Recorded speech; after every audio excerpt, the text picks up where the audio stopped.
a story, Darkman, please. Story!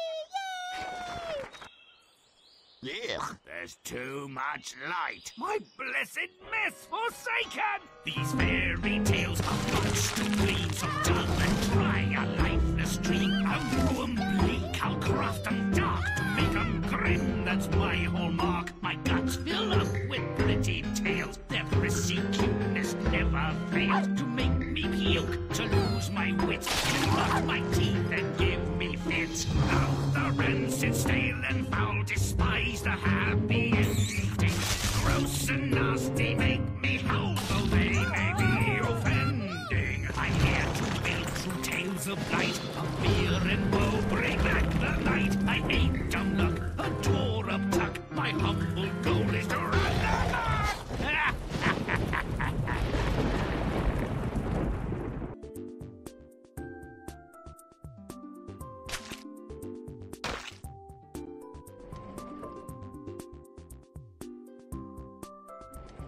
This time-worn tale satisfies the meager standards of the holiday season. A badly damaged man regains his faith in humanity and finds redemption. Can one's loathsome, mean, and lifelong habits be conquered? Nah! Ebenezer Scrooge, inveterate money grubber, pays Christmas Eve no mind, except to resent it. Another excuse for malingering, he thinks. After 14 hours of soul-numbing toil, he returns to his solitary abode. And a surprise! What the hell? Is that you, Marley? Looks rather like you, though I miss the conjoined reek of tobacco and port wine. Bit of a tang, though. It's a shade of me, Scrooge. I've lost some weight. Death will do that. Well, as long as you're just a ghost, please move aside. It's cold as a stepmother's heart.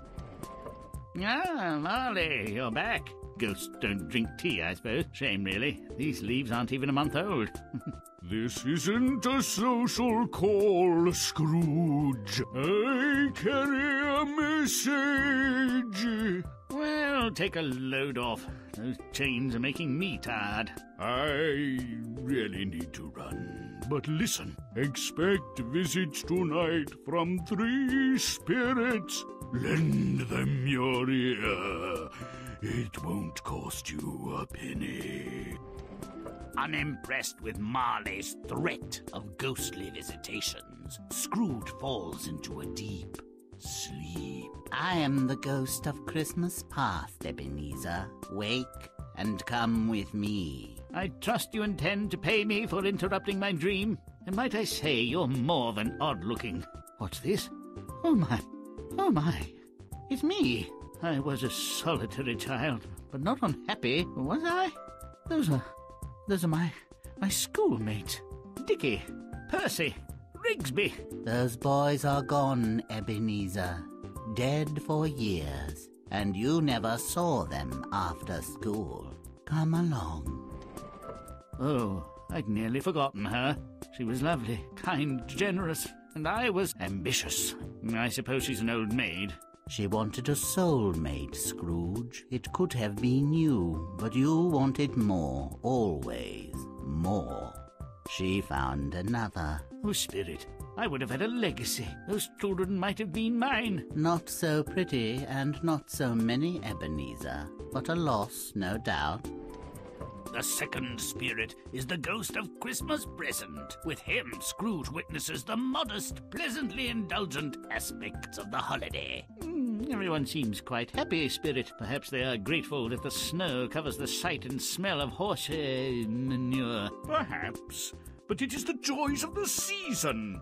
Family, companionship, and generosity which gladden and enliven them. It's as I thought. I pay Cratchit too much. Look how he wastes money on Spotted Dick. Bob Cratchit has saved just enough of his meager income to provide a decent meal for his family. But their joy stems from being together. Marley promised 3 spirits so the ghost of Christmas yet to come shows up. Spirits 1 and 2 made an impression on Scrooge. Change your way of life, blah, blah, blah. But 3 seems to really scare him. Oh, my. Tiny Tim passed on. Well, he was never hardy. Couldn't learn a trade. Still, quite young to... Die of galloping consumption. They had no money to eat their oval. How many more will pass on for want of a piece of coal? Eh? Those scoundrels are carrying my things, my property, my possessions. They are stealing from me, my money. A dead man has no use for money. It's like Gaffer Exham said. Money's for the living. A corpse cannot own it, want it, spend it, or miss. Know what I mean? I'm dead then? There's a doornail. That is your partner, Jacob Marley. Well, good riddance to the shriveled old stick. Sour as his breath he was, and tight as a drum. Never stood me a pint, though he drank in my local every day for 30 years. Amen, brother. No one attended the funeral except his old clerk, Bob Cratchit. What about Scrooge's nephew? Nope. His wife said she'd divorce him if he so much as signed the condolence register. What did I do to deserve such hatred and contempt? It is much a question of what you didn't do. To leave this life unloved, unmourned, and unhappy. There may be worse ends, but I can't think of one. Think about how to avoid that end. As of now, it's yours. Scrooge takes the spirit's advice. He thinks it over, or dreams it over, or whatever, and he tries to redeem his selfish, heretofore nearly worthless life with a small shopping spree. Here, my boy, take this sovereign and purchase that prize turkey from the butcher's on Petticoat Lane. Yes, your worship, and something for myself. Indeed, a halfpenny for you. Merry Christmas. New Scrooge's generosity is not boundless, it seems. Nothing wrong with a little holiday cheer, as long as people remember where it comes from. Sometimes a hot toddy does as much good and is more welcome than a kind word or a pair of roller skates. Now, where's my flaming rum punch?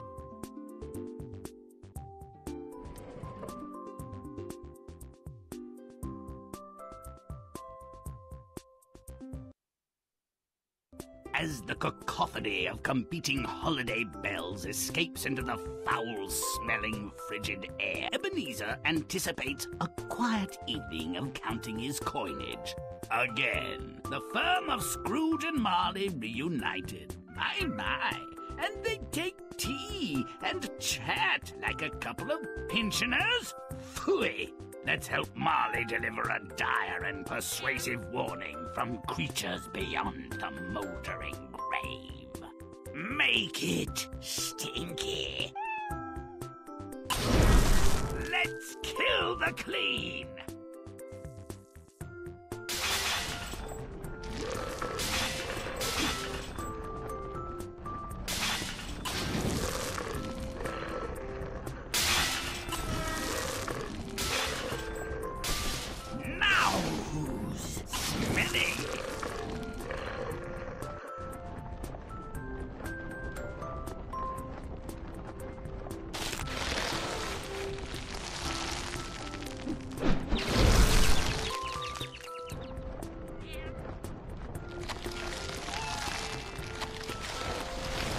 Rump and stump! Stomp it!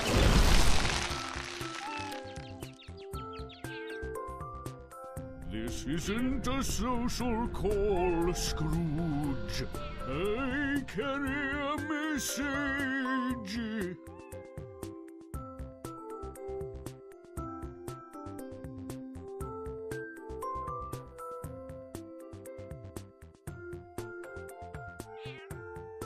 Make it dark.